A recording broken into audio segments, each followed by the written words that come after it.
KTN Bangla TV only digital channel, so this channel does not promote any violent, harmful or illegal activities.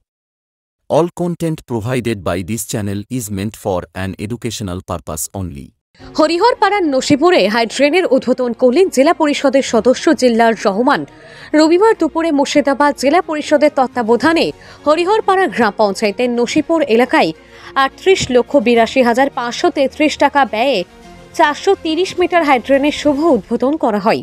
জেলা পরিষদের সদস্য জিল্লার রহমান ছাড়াও এদিন উপস্থিত ছিলেন হরিহরপাড়া পঞ্চায়েত সমিতির সভাপতি মীর আলমগীর ওরফে পলাশ, হরিহরপাড়া গ্রাম পঞ্চায়েতের প্রধান গৌতম দাস, পঞ্চায়েত সমিতির সদস্য পিঙ্কি খাতুন, বিশিষ্ট সমাজসেবী শাপিনুল বিশ্বাস, হাসানুজ্জামান শেখ ওরফে সাহাব, অঞ্চল সভাপতি, স্থানীয় গ্রাম পঞ্চায়েত সদস্য সহ বিশিষ্ট জনেরা।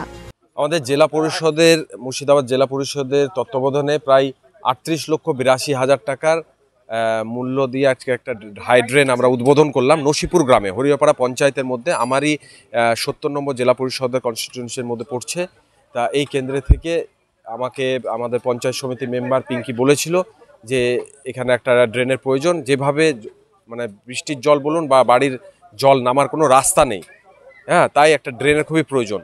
সেই উপলক্ষে আমি আবেদন করেছিলাম জেলা পরিষদে, সে আবেদনটা মঞ্জুর হয়েছে। তাই আজকে আমরা আমাদের পঞ্চায়েত সমিতির সভাপতি মীর আলমগীর পলাশ মহাশয়, আমাদের পঞ্চায়েতের মেম্বার প্রধান গৌতম দাস মহাশয় থেকে নিয়ে এখানকার মেম্বার সেলিম ভাই, টুকু ভাই থেকে নিয়ে মহিত চাচা এবং লোকাল যত নেতৃবৃন্দ আছে সবাইকে নিয়ে আমরা, ইঞ্জিনিয়ার সাহেব আছেন, কন্ট্রাক্টর সাহেব আছেন, সবাইকে নিয়ে আমরা আজকে শুভ উদ্বোধন করলাম।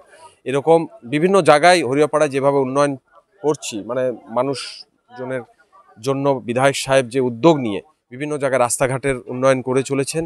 আমরা শুধু তো এমএলএ জায়গাটা ডেভেলপ তো সব জায়গায় করতে পারে না, তার জন্য 30 স্তরের যে পঞ্চায়েত সমিতি, পঞ্চায়েত এবং জেলা পরিষদের মাধ্যমেও বিভিন্ন জায়গায় ইন্টেরিয়ার জায়গায় আরও যেন বেশি বেশি কাজ করতে পারি, সেই উদ্যোগে আমরা বেরিয়েছি।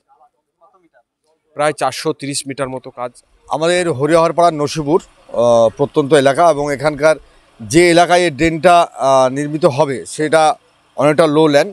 এই এলাকার মানুষের দীর্ঘদিনের দাবি ছিল যে এখান থেকে একটা ড্রেন তৈরি করতে হবে, এখানকার যে জল ট্যাগিং হয় সেটাকে রিকভারি করার জন্য। এবং সেই ডিম্যান্ডকে সামনে রেখে আমাদের এখানকার জেলা পরিষদের সদস্য জিল্লার রহমান, তার উদ্যোগে জেলা পরিষদ থেকে 430 মিটার লেন্থের ড্রেন স্যাংশন হয়েছে। আজকে আমরা তার উদ্বোধন করলাম জিল্লার রহমানকে সঙ্গে নিয়ে। এখানকার পঞ্চায়েত সমিতি সদস্য পিঙ্কি প্রধান থেকে আরম্ভ করে সমস্ত নেতৃত্বকে সঙ্গে নিয়ে আজকে আমরা এখানকার সেই ড্রেনের উদ্বোধনী করলাম। প্রায় 39 লক্ষ টাকা ব্যয়ে এই ড্রেন তৈরি হবে।